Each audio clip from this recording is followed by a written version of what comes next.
are also illustrated by drawing appropriate examples from the macroeconomic system of our country. All in all, it's an outstanding book, and I am quite sure generations of economic students will benefit as a result of this book.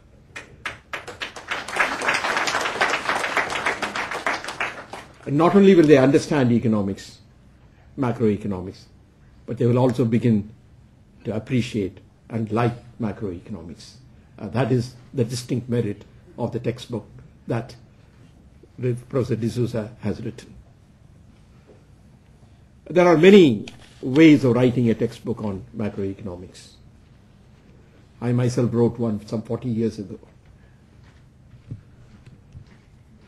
One can, after defining what national income is and so on, take the students through the various schools of thought, starting from the classical to the Keynesian and to the post-Keynesian developments.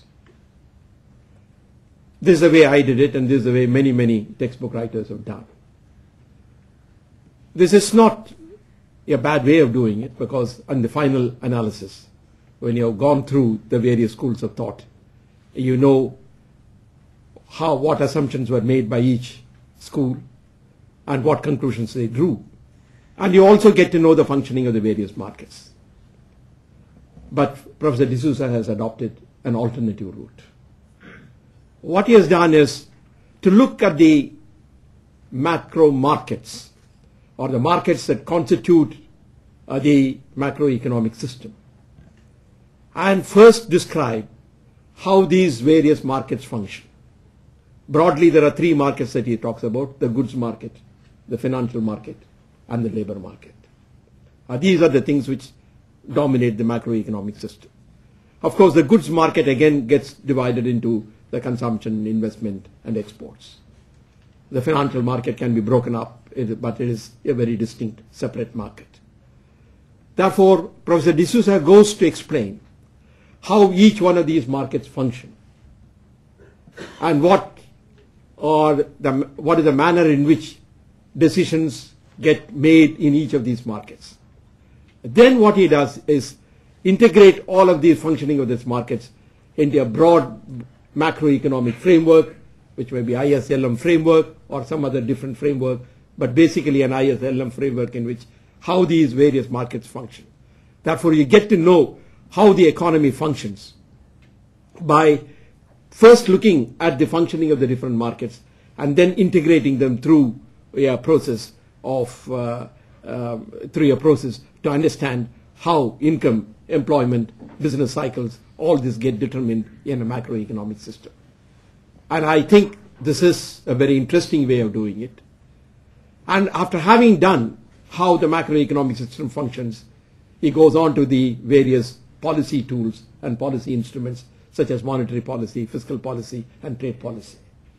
Now the student is in a position to understand how these various instruments of economic policy can be used once he has understood very well the functioning of the different markets and the integration of the markets into a system of determination of income and employment. I think it's an excellent way of doing it. Then, of course, after looking at the short-term or medium-term economic framework, he also goes into the long-term growth process and devotes a section on that. I take the opportunity to congratulate Professor D'Souza on a job extremely well done, on a job that would excite both the teacher and the students when they teach macroeconomics through his book. Now, ultimately, of course, macroeconomics, though distinct from microeconomics, has also a relationship with microeconomics. Economists talk of two broad divisions, macroeconomics and microeconomics. It all depends upon the degree of aggregation. Aggregation is involved even in microeconomics. It is involved in a much greater degree as far as the macroeconomics is concerned. But as Professor D'Souza shows, particularly when he deals with savings and so on, that macroeconomics has to be rooted in proper microeconomic foundations. That is, the macroeconomic system cannot, or the macroeconomic concepts cannot deviate too much from how units, firms or individuals behave at the micro level. Now, as you all know, what holds true at the individual level does not necessarily hold at an aggregative level. This is what we call in logic the fallacy of composition. As we usually say, in a crowded gathering, if one man stands up on a stool, he can see better. But if all people stand up on stools, nobody sees better. Therefore, there is a distinction between micro and macro.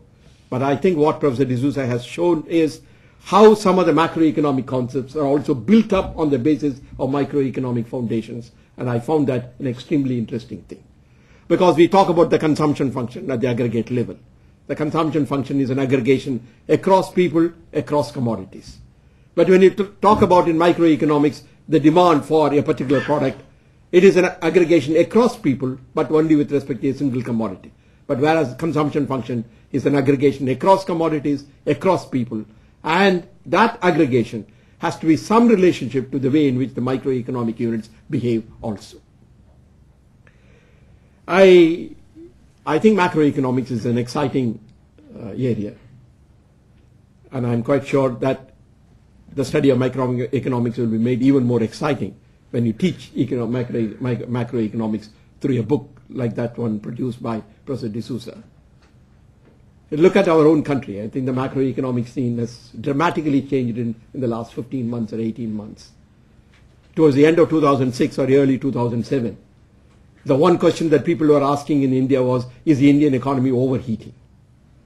Assuming by that the economy is operating at its full capacity level, the demand is pressing against supply which cannot be increased, and therefore there are symptoms that develop like rise in prices or rise in trade deficit, but it is all born out of a situation in which the economy was speeding ahead. And naturally the prices abated a little bit. In fact, towards the middle of 2007, we had a point at which the inflation rate was only 3%, very, very low. And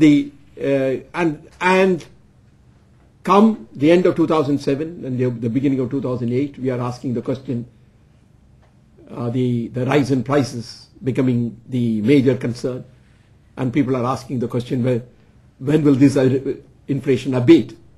What impact inflation will have on the rest of the economic system?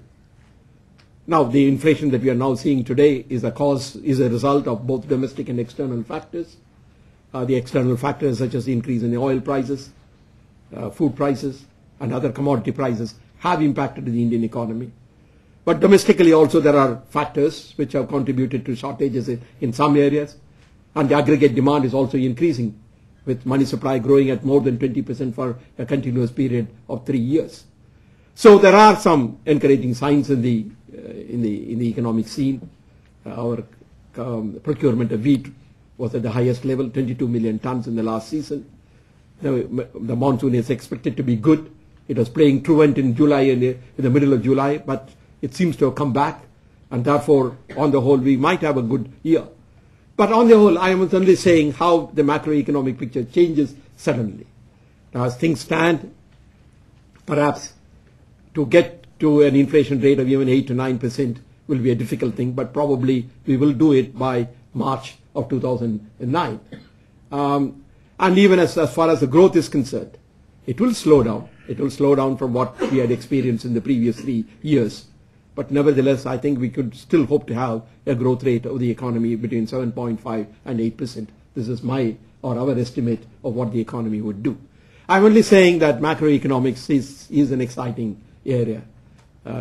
And if the students can be taught not only the concepts, but also told how policy making flows from the basic economic theory and from the basic economic concepts, it will be extremely good.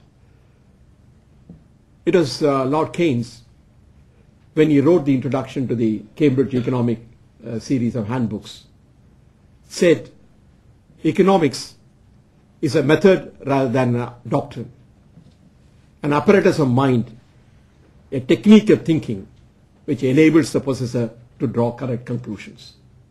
I think Professor D'Souza's book is a good example of what economics is, and what a method, and what an apparatus of mind, and what a technique of thinking it is.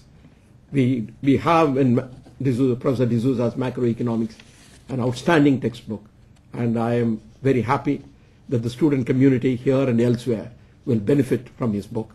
Once again, I want to congratulate Professor D'Souza on an outstanding job done. Thank you very much.